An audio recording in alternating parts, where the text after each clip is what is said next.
Welcome to Power Up Your Practice, the go-to podcast for law firm owners and managing attorneys working on the business, not in it. I'm Ruby Powers, your guide into the heart of law practice management, bringing you insights from leading legal minds, trailblazing attorneys, and expert guests who provide you with an actionable perspective on running your firm more effectively and efficiently. Prepare to open your mind, be inspired, and power up your practice to the next level. Hi, everyone. This is Ruby Powers, your companion through the ever-evolving landscape of law practice management. And each episode here on Power Up Your Practice, we're getting to hear a lot about our guest stories, what we can learn from them, something about their life they're willing and their practice they're willing to share, and their superpowers and perspectives on reaching success. And what is that definition of success? So I'm really excited to have Kathia on today because we are both fellow immigration attorneys. And actually, even though she's in Las Vegas, Nevada, I usually get to see her once or twice a year at immigration conferences. In fact, we saw each other in February 2024 at a law practice management conference that we regularly speak at. And what's really fascinating, I mean, there's so much about her, and the more I get to hang out with her, I learn more and more in awe and inspired. She has her own practice. She's has a huge social media reach. She's very caring and is very sincere presence and person, and I feel like we can all learn from her in lots of different ways. And she just recently shared that she went on her first vacation in her, it sounds like a true vacation in her life, which I know that a lot of us really don't get, and unfortunately. So anyway, Kathia, let us know a little bit more about you. I'm so glad to have you on today's episode. Well, I'm a Peruvian girl who came to the United States almost 30 years ago. And I am an immigration lawyer who dedicates her life to helping others, to helping my own kind. And I'm very, very happy to work as an immigration lawyer. It's my mission in life, and I enjoy it. I'm also a workaholic. I have OCD. I have ADHD. And all the letters of the alphabet, I have them. So it's been, and a perfectionist. Oh, okay. And I would like to say that I'm recovered all of that, but it's not true. It's I have come to the realization that I'm very imperfect, and I learned to love myself with all my faults and failures. But I keep trying. So like I was telling you, I took my very first real vacation. The first 2 weeks of July, I went to Estonia, to Tallinn, to Mind Valley University, which is basically a retreat, a conference on how to relax and learning how to relax, to meditate, to learn to do yoga and energy work and breath work and all those things that they're definitely truly good for your health and for your mental sake. And it was beautiful. It was beautiful to be able to have compassion for myself and time for myself to do it. And like I was telling you, nobody died. No case got denied. I didn't miss any RFEs. And I felt so blessed to have such a great team behind me that allowed me the chance to have these 2 weeks without one phone call. So I was like, I'm in heaven. Wow. I think this wasn't what we were planning to talk about, but I think this resonates so much with people. So I think there's the anxiety of the getting ready to go on vacation. There's the anxiety of I'm trying to be on vacation and unplugging. And then there's the I'm coming back and like, oh my gosh, there's an avalanche. So like, how did you not get sucked into that? Like, what did you do to get away and to stay unplugged and to make coming back not so unpleasant? Well, it really takes a lot of maturity. And maturity doesn't come with age, doesn't come with experience. It comes with letting go of your ego. Because all my previous trips, I thought I needed to be in control because I was the only one who could see or do, and that's not true. The truth is that we all are replaceable, and working, giving all the people that work with you and work for you the opportunity to show their talents, it's really an act of love and letting go of your ego. So I think finally I'm getting it. I love that. That's so. And I think the thing that happens is when you're so like need a vacation, like you start making stupid decisions and like getting more, like having a harder time to let go. And like right now we're in the middle of like my senior associate getting a break, then the office manager, then myself. We're sort of like taking turns before the busy season usually picks up when school starts. I love that thing about the way you're framing it with the ego. And you're right. We do think we're more important than we really are. But no offense to everybody listening. um, so I guess just to give people perspective, because not everyone knows your history, but like how long have you had your practice, and sort of like how are you structured? And you have location in do you have you have virtual assistant company or Peru, or I don't know how do you describe your sort of your Yeah, structure? well, my lawyering practice is the gem of my soul. It's what I love to do. But I am a serial entrepreneur. I've run businesses in many different industries, and right now my law practice, it's been a for-profit law practice for the last 7 years. Before that, I was in practice, but mostly doing pro bono work because I had several other companies that I needed to attend. And so I couldn't do it full time, and I couldn't do it for profit because I enjoyed doing the pro bono work. 7 years ago, I decided to do it full time and for profit, but full time with a lot of other things that I do full time. And so it's a high volume practice. It's a family practice. I operate very much like a factory, high volume. So I have a lot of systems and processes to do most of what I do. I choose to practice in the family environment. I do very little removal defense, mainly do motions to reopen and terminate to do some other process. So I have a department that does only that. I have a FOIA center. I have every single case in my practice goes through the FOIA process before I start working. I do have my, a DACA department and an I-130 department, an adjustment department, a consular process department.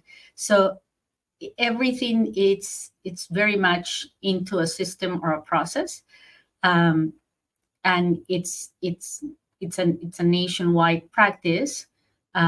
So it's fun. I love it. I really enjoyed my work. I work for the undocumented and mostly for low-income families, and that's my target market. And I serve a lot of people. That's awesome.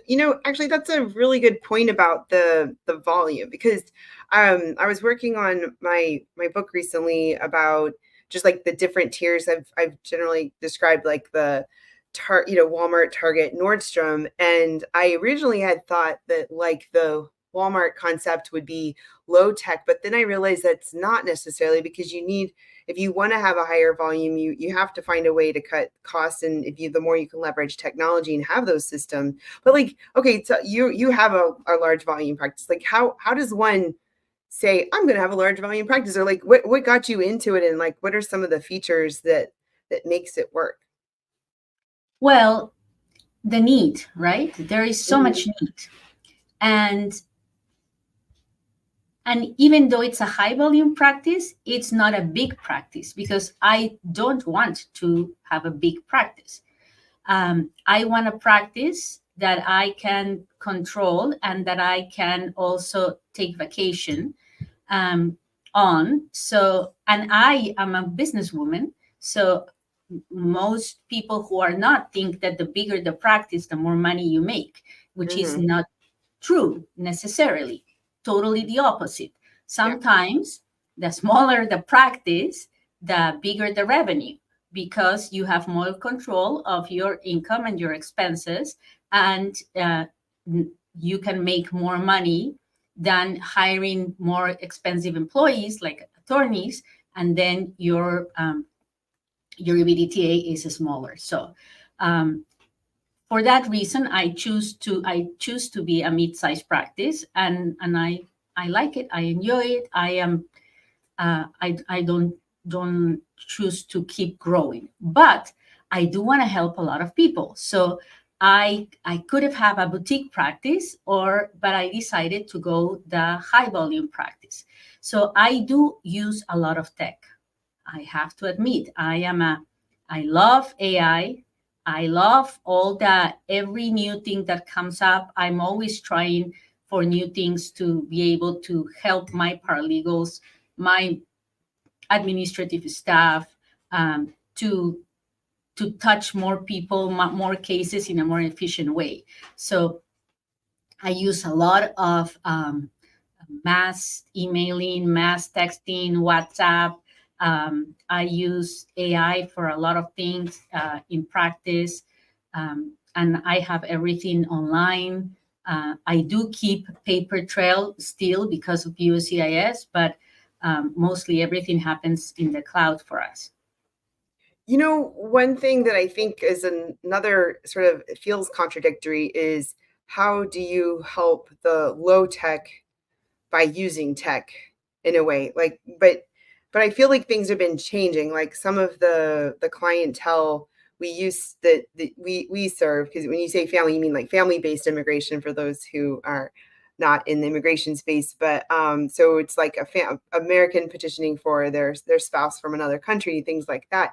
But I think a lot of historically we thought that certain clientele didn't have access to certain technology. But I think we've seen a huge change, especially since the pandemic, and people are resourceful and they'll find ways to communicate with you. Yeah, definitely. I mean, there are before the pandemic, there were people who didn't have a phone. Some of my clients didn't have a phone. Now, 90% of them have a phone, and the ones who don't have it are never going to have it, right? So the ones who do have a phone know how to text or WhatsApp. They mostly all of them have a WhatsApp account. So I try to do everything I can through that WhatsApp account. They probably don't know that they have an email account, but they do, right? So if they don't, I'll create it on their phones. If they don't know how to check their WhatsApp, I'll teach them how to do it. But I definitely push them, force them to work with their phones to communicate with us. We In my contract, I let them know that my whatever processes that they're signing up for includes so many minutes of phone conversations with me or my paralegals, and that after so much time they need to pay extra, and they don't want to pay extra, so they are going to learn to text and WhatsApp. So because to us it's much easier to communicate if we're writing and answering and typing. So it works. It works. If you educate your client, if you walk with them, they'll understand. So there's ways because that being able to leverage the technology allows us as law firm owners to pass on the savings to our clients and help meet that audience, or that justice to access to justice gap, the latent market, and that's awesome that you found a way, because your clients that we're describing, those scenarios are really low tech, but you're like, you got to do, at least you got to raise to this level to make this work, or else it's not going to Yes. work. Yeah, one of my first bosses as an attorney, this was back in like '08. she was like, if you don't have an email, you can't be my client. So yeah, I don't go that far. If they don't have an email, I'll help them create the email.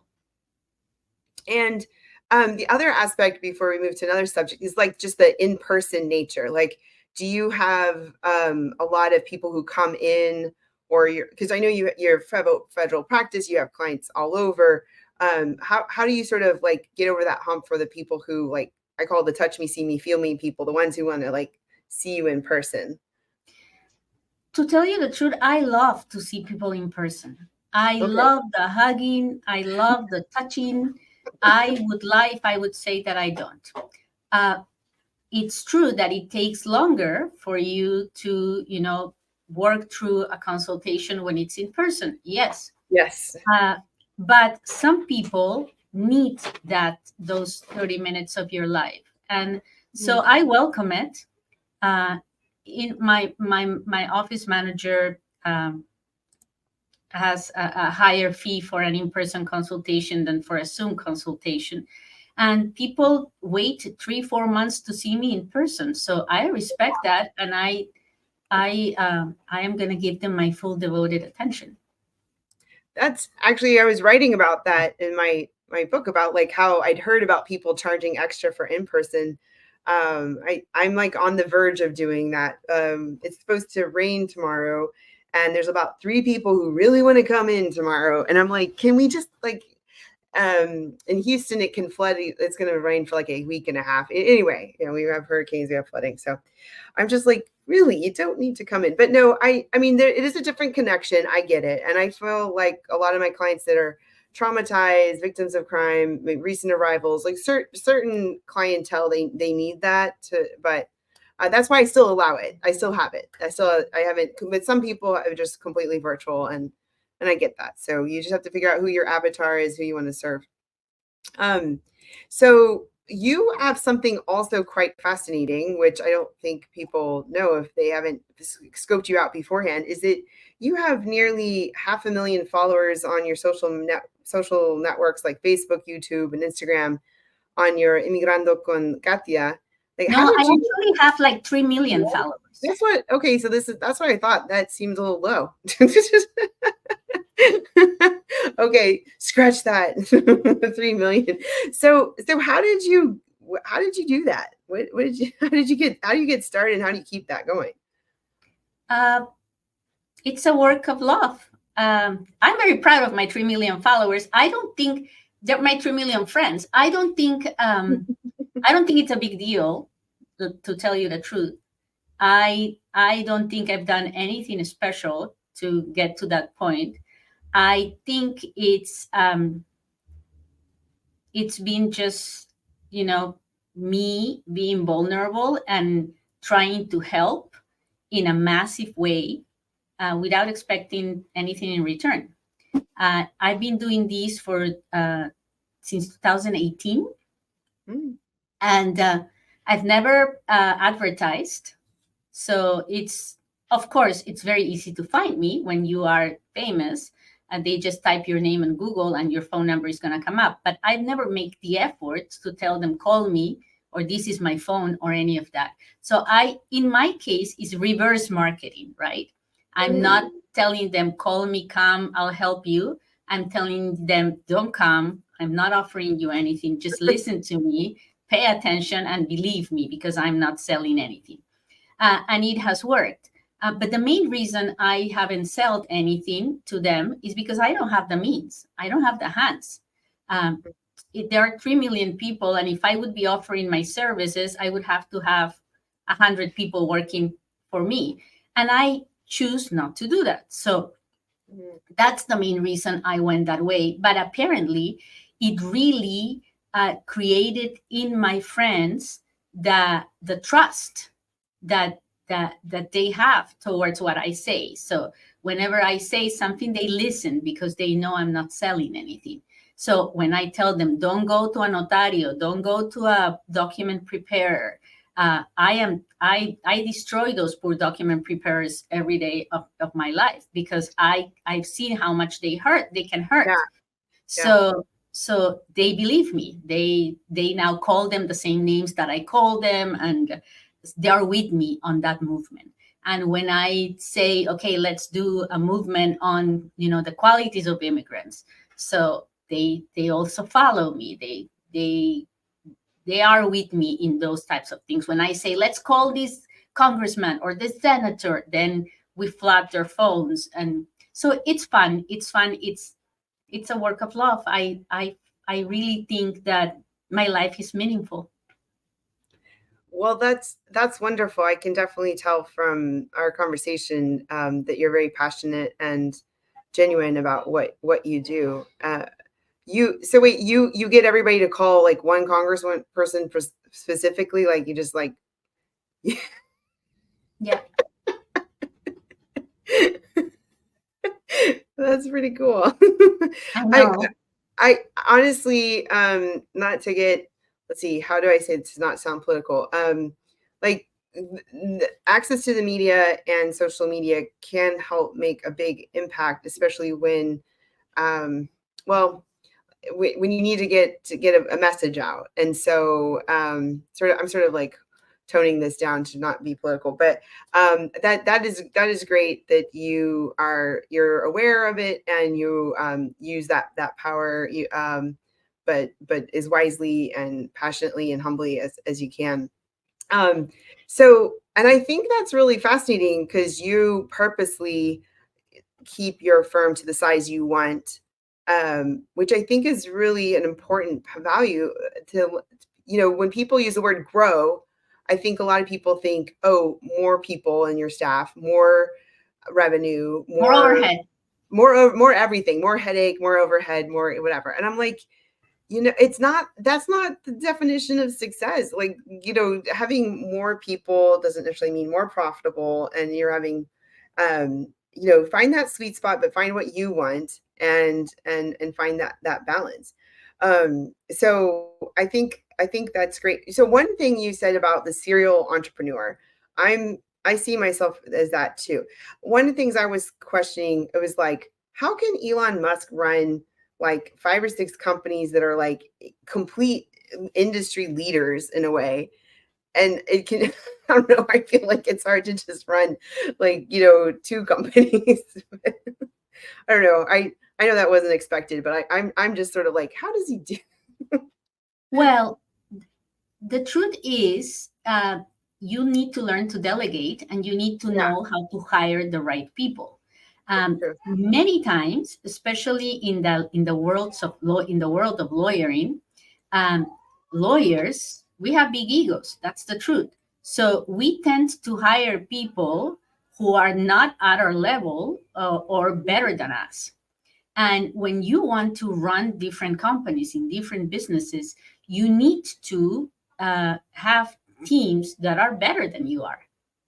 You need guidance, not only employees that follow your orders. And so when you want to grow big, when you want to do great things, unless you have a really good team, it's not going to happen. I don't think it's necessarily just the lawyers. Like I saw that in another like family member, how they surrounded themselves by people they thought they were, anyway, they knew more. And they're like certain companies that the culture is hire people who are smarter than you or more capable, like, and just keep trying to improve Well, and raise the that's what I level. do. I mean, the Yeah. lawyers I work with are better than me, definitely. And my paralegals, some of them are much smarter than I am. And I feel amazing that I have such good people working with me, I mean, they could Yeah. be anywhere they would want to, and they choose to be with me.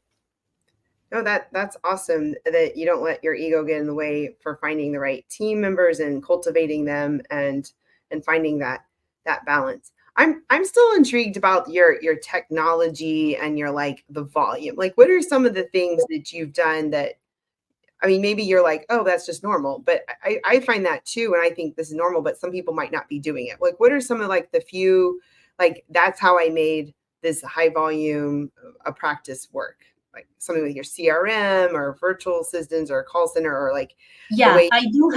I do. There's some things that AI cannot do for you, right? Yeah. There's so many things that require human connection, especially in my type of business, because my people are Latinos. 99% of my clientele is Hispanic, and we need the talk. Latinos are very talkative. So I wanted to go all text or WhatsApp, and people started complaining. They thought they were being ignored. So Mm, I needed a big team of people just making phone calls to say everything is fine, your case is fine, right?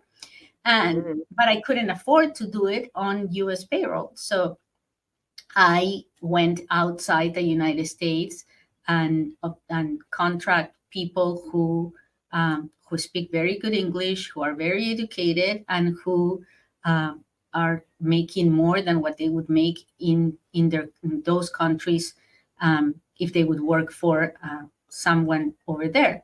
So that's how I solved that issue. And at first, they were just making the phone calls, but then they started educating people. So most of those who at the beginning need the human connection then start learning about how to check the status of their cases on their own, how to send a text, how to send an email. And so then we go on to the next one. So now it's more of a process of educating our clients so they don't need that phone call every month.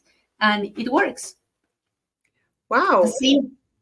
That's really awesome. Like what I'm trying to do is find a way to leverage the tech with like our CRM for follow-ups and things like that, and then leverage the human contact. I've been using human way too much, but mostly just to differentiate AI. The so that those special touches or reminders or nudges or what have you, can make that extra reminder, or connection or whatever it is to improve the client experience and Yeah. journey. So at the beginning, like I said, it would be like, oh, I'm calling you to let you know that your case is pending. Now it's like, I'm calling you to navigate with you. How is that you're going to check the status of your case every month? So when you have time, we can practice. I can show you. And if the person is not comfortable, well, do you want me to call you next month just to make sure that you are doing it right? And then I'll call you in 6 months if we haven't heard anything from immigration. So and and so just devil's advocate like that. I mean, that's really tailored. That's really nice. That's a lot of hand holding there. Like, yeah, because but that's some, what you can do yeah, when you have when you can afford to have that many people, right? yeah, So yeah. I can have three virtual assistants for the price of one if I have them overseas. Mm. Well, that's a huge game changer there with finance. And I think that's why I like just figure out what are the constraints and the rules that you have, and then what are you trying to accomplish, and how what's the best way to accomplish it. And so right now I'm reevaluating my CRM, and then once I get that all cleaned up, then I'm going to go back to like some more of the operations on, like, some people call that sales or intake. That whole space. But you're also like the client monitoring and communication and educate. I mean, one thing I would think is, why couldn't you just do a video? Like, this is how Oh, you I check do your. the videos. I have videos for everything. I know, yeah, but they just that, like, you're just like the extra, like, in case you didn't watch the video, this is how you check your case Right, status. right. Wow. Well, all I want is my um, this is the world that is nominated by reviews, especially in my type of practice. And so the quality of my reviews is very important to me. And when I develop this connection with my clients, it's either through me or one of my virtual assistants, then when we ask for the review, it just comes naturally and it's beautiful. So do you ask to this is another interesting part. I used to wait till the whole case was over. I find some people are asking just after a consult or midway through a process, and immigration, we know, like, some you might have that client for 6 7 years to finish something. But how do you use like an email or a phone call, or like how do you give them that little? Every contact is an opportunity to ask for a review. So if if I do a consultation, I don't ask for a review, but the intaker, the person who prepares that person for the consultation, will tell them, okay, everything is ready. Now that you've provided me with all the documents, now that we have all your information, now wait for your appointment with our attorney. And afterwards, if you feel you've received, a good service, please let us know. You just in this email that I'm sending you, it's the link to make your review. And so I do have a lot of reviews for a consultation. And then during the process, when we are working on a case, the paralegal will text or email with the client. And at some point, when the client is being happy or is being grateful, then the paralegal would say, I would love to have a review from you. Would you mind? No, here's the email, here's the link. So there's always opportunities to ask for reviews from the client at different stages. And do you send them a link to like your Google, or do you have like an app, or do you give them Google only? Google only? Yeah, that's the main one. But I know there's lots of different services out there to try to make it easier. Yeah, you're right. You won't know unless you ask. And that's great that you sort of incorporate it in the culture at all these different stages. Well, one of the other things I've always admired about you, well, we've talked about it a little bit, but I wanted to go back to, is like how just you're really consistent on your content. Like you're a genuine, interesting person, but you also are very consistent in recording. Like you would do recordings what 3 times every morning, or like how much do you record a week? Let's just ask that. My show is a daily show at 8:30 in the morning for half an hour, and I do it every day. And so when you get on, you have a theme, or you just start talking, or you take questions, or like, for those who haven't watched all of those in the 30 minutes. So the first 5 minutes, I will say whatever I feel I need to say at the moment. Like I would do a little motivational speech. I like to teach my people not only about immigration laws, but also about what are the best ways to live your life and achieve the results that you want in your life. So I will talk about things like how to be responsible, how to show up in time when you have an appointment, how to be resilient, how to have grit, how to combat discrimination, racism without anger. So something positive. Then I talk about whatever topic I'm going to talk that day. I've been doing this for so many years now that I don't really prepare. I would lie if I say that I prepare.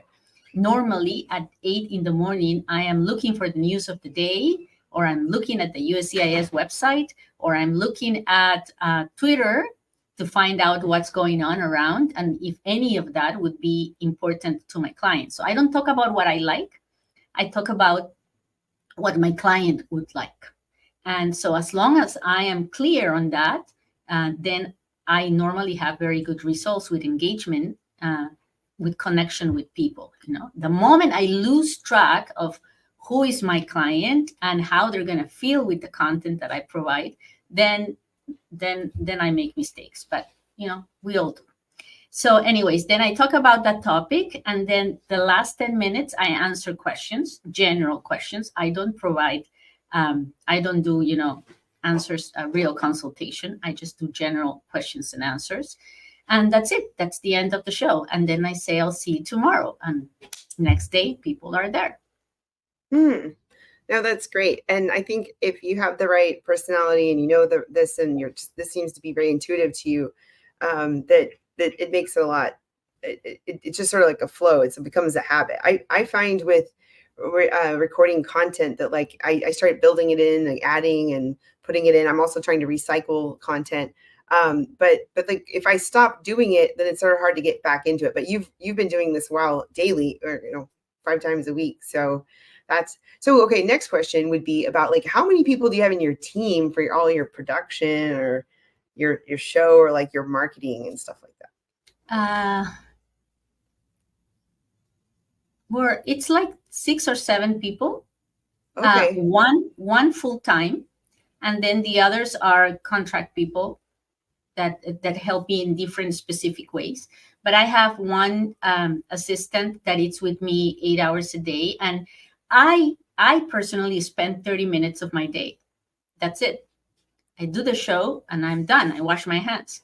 But then I have somebody who goes after me and starts making clips and shorts and reels, and it starts checking on how is that we're answering to all the people, to all the comments. So it's a lot of work. It's not easy. Yeah, that's what I've known from talking to you and like Erica, who I both, respect on how you've built up your social media presence, is like it's about consistency, it's about hard work and just doing it day in and day out, and then staying in tune, like what you said with your client. So one other thing I'm trying to master right now is the whole like engagement, because like do you have like a bot, or you're using like how that people can message you on all these different programs like YouTube, Twitter, Instagram, TikTok, and like how do you just have a whole bunch of people responding, or do you use bots and then you try to capture their information, or like how do you handle that? I use bots. I use Yo Tengo bot, and but I also have people checking.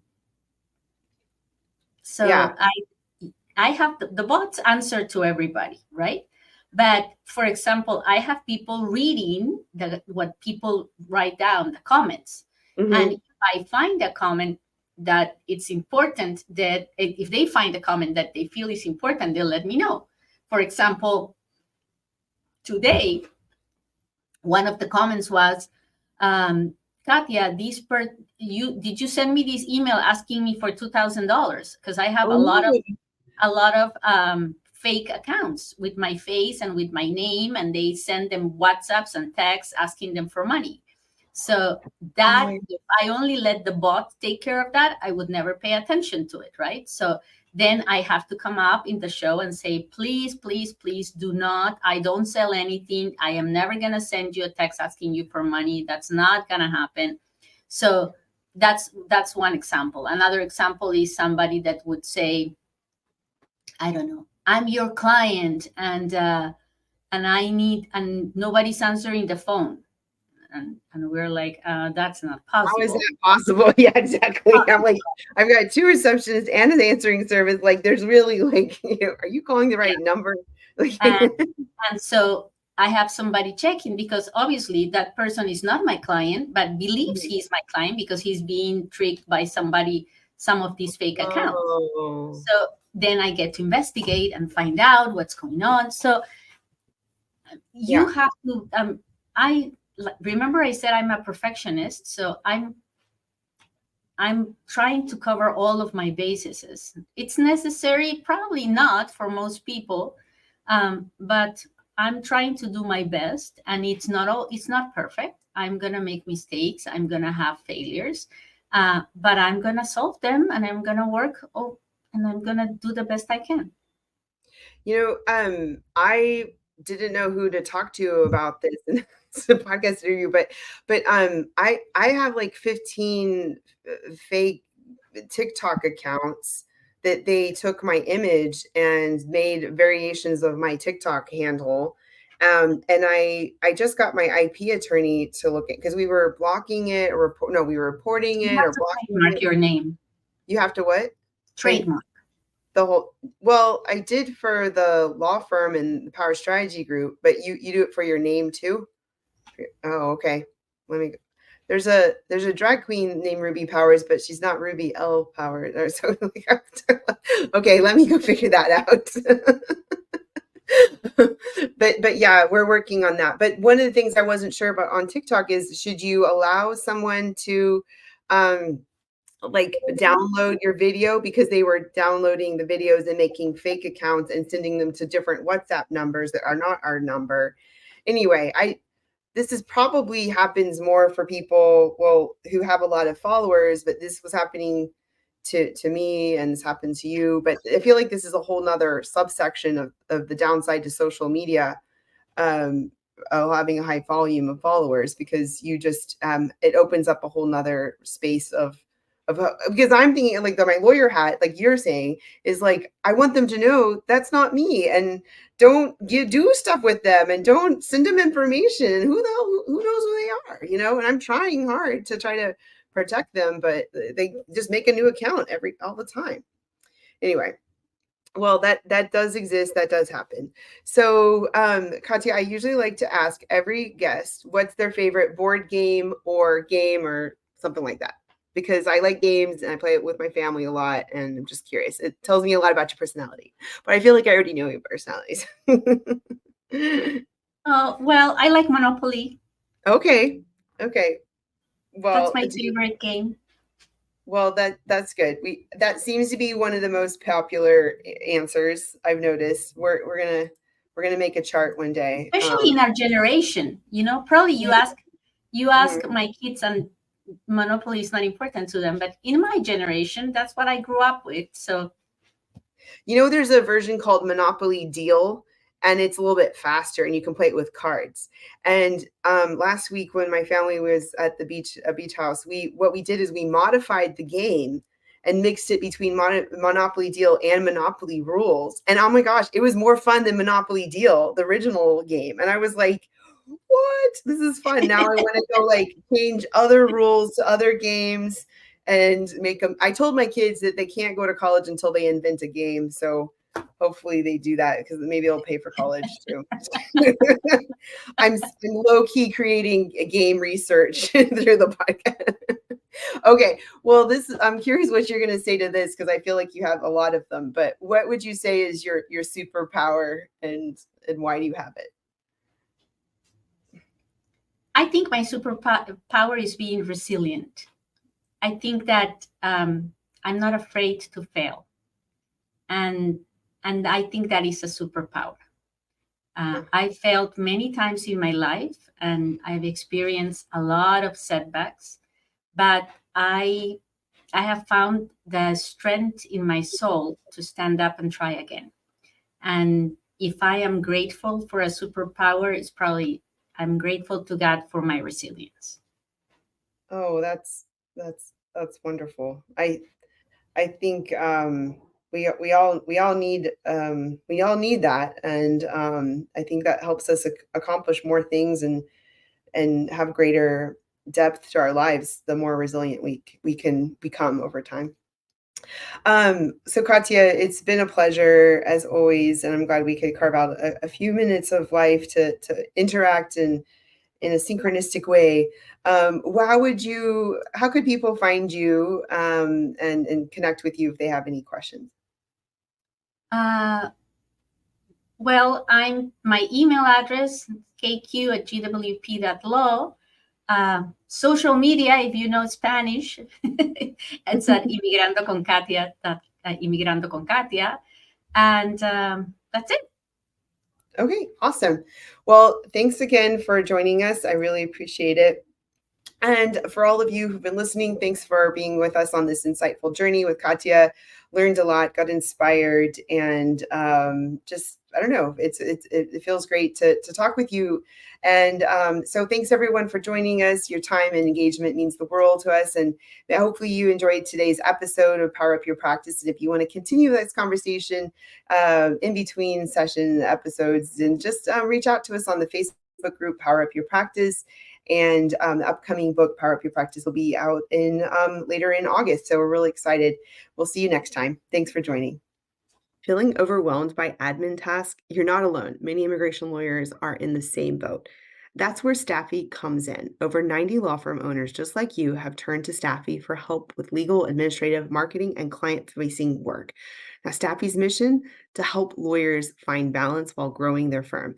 With bilingual virtual staff and full HR support, they take the hassle out of a team management and focus on what matters most: your clients and your practice. I've personally benefited from Staffy's support with 7 virtual assistants of my own across various areas of 2 of my businesses, including my law firm. Now, schedule a free initial consultation with Staffy. That's stafi.cc, and use the code RUBY. That's RUBY for $500 off. Thank you for tuning in to the Power Up Your Practice Law Practice Management Podcast. I'm your host, Ruby Powers, and it's been a pleasure sharing this time with you. Join us next week for another episode where we'll continue to explore insightful strategies for success. Power up your practice with us. See you next time.